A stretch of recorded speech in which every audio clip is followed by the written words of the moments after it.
talk to us about doing the wrong thing? We, first place, I'd like to thank the leaders in Congress and the agricultural side for being here very much, and we're all aware of news stories over the last several months alleging the presence of dangerous levels of pesticides in the food supply.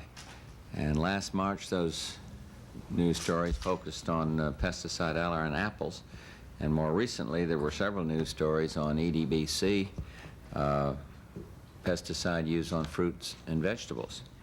And these stories have fueled the public concern about cancer risks, and more important for us, have called into question the government's ability to ensure a safe supply of food for our citizens. We have the safest food supply in the world. I'm absolutely convinced of that.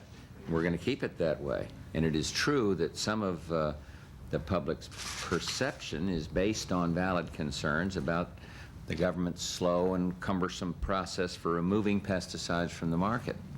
And that's why we're here today to announce a major new initiative by our administration on food safety, a proposal to ensure that America's food supply remains the safest in the world. And we need to amend our current food safety laws to speed the process for removing pesticides from the marketplace to protect public health and the environment without being either unreasonable or impractical. And we've been working cooperatively, I might add, with all of you for several months on a number of issues to improve the government's ability to deal effectively with these pesticides.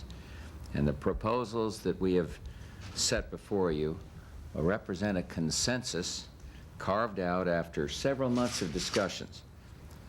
Secretary Yiter, Secretary Sullivan, Administrator Riley are here today to convey wholehearted agreement on these issues.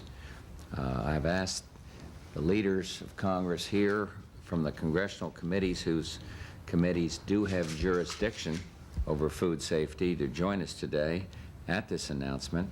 And I also plan to ask them for their help and cooperation in enacting these proposals into law in an expedited manner. We're going to have a detailed briefing for the press by senior administration officials in the press room immediately following this meeting. But again, I'm grateful to you, Mr. Chairman, and the other ranking minority members and others for being here with us today.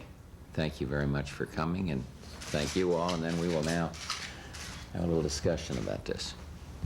Lights, thank you.